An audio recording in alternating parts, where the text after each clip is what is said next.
הסכמה מדעת. הסכמה מדעת היא זכותו של מטופל בכל טיפול רפואי לקבל את כל המידע הנוגע לטיפול, ובמיוחד את הסיכונים ולו הנמוכים ביותר הכרוכים בטיפול הזה, וגם לא פחות חשוב את האפשרויות הטיפוליות האחרות.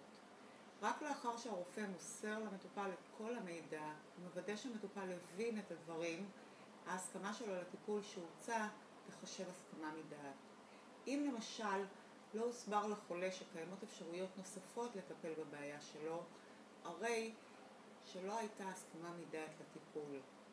כדי לשכלל את הנושא הוכנו על ידי משרד הבריאות טפסים מיוחדים ספציפיים לכל טיפול, ומומלץ שהמטופל יראה בטופס ההסכמה שעליו הוא חותם שאכן מדובר בטיפול המסוים ולא טופס הסכמה כללי.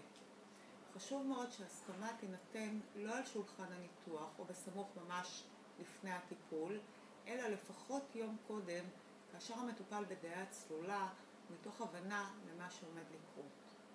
לסיכום, אם יתברר שהרופא לא נהג כפי שצריך היה, ואילו היו מסברים למטופל הוא לא היה מסכים לטיפול שבוצע, הרי שבמקרה תביעה הוא זוכה בפיצוי המלא.